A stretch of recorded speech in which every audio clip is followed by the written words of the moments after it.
Мицкоски планира пролетно партиско освежување на раководството на ВМРО-ДПМН, но и реконструкција на владиниот кабинет што го води. Анализата кој ќе остане во извршниот комитет на партијата, дали ќе има партиски подпредседатели и кои, но и кои министри треба да заминат или пак кои ресори треба да се променат, ќе ги прави по партискиот конгрес во сабота, а процесот треба целосно да заврши кон крајот на март и почетокот на април. На првиот Централен комитет по Конгресот ќе предложам нов извршен комитет и ќе почне процес на генерален избор на раководствата во општинските комитети и другите партиски органи. Да дадеме една нова енергија, кадровско освежување на партијата. Тоа се треба да биде завршено до крајот на март. Во април и мај треба да почне интервенцијата во владата. Ако не дојде до некакви промени, парламентарните избори треба да се планираат за пролет 2028, објави Мицкоски на брифинг со новинарите. Интерните партиски анкети направени во ноември покажуваат дека ВМРО-ДПМН и понатаму е партија со највисок рейтинг, 3 пати повеќе од оние на Вреди, СДСМ, Левица и ДУИ.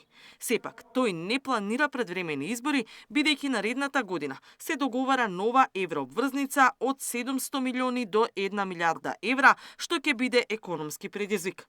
Дополнително очекува да растат и макроекономските параметри со инфлација до 3% и реален раст на БДП од 3,5 до 4%, што според него не треба да биде прекинато со избори. Мицкоски засега пред Конгресот е единствен кандидат за лидер на партијата, а во Кавадарци очекува делегатите да му ја пружа довербата за уште еден мандат. Таму треба да биде донесена и партиската стратегија, визија што гради држава, во која ќе бидат прецизирани чекорите што до 2030 треба да ги спроведе ВМРО-ДПМН како владеачка партија. Веднаш по партискиот конгрес Мицкоски заминува во Брисел на самит на ЕУ за Западен Балкан.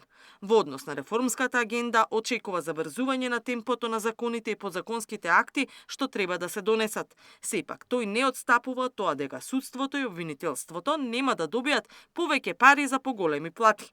Она за што ќе отстапиме се само повеќе пари за нови вработување на технички персонал, за кои се жалат дека го немаат. Но претходно им побаравме да ни достават список што од вработувањата им е потребно за да обезбедиме пари. Па ете, сами нека одлучат кого ќе вработат. Пари за поголеми плати на суди и обвинители ќе нема, децидене Мицкоски. Од друга страна, во место стои диалогот со Бугарија, бидејќи Софија се уште не направила чекор напред, информираше лидерот на ВМРО-ДПМН. Катерина Нешкова, Сител телевизија.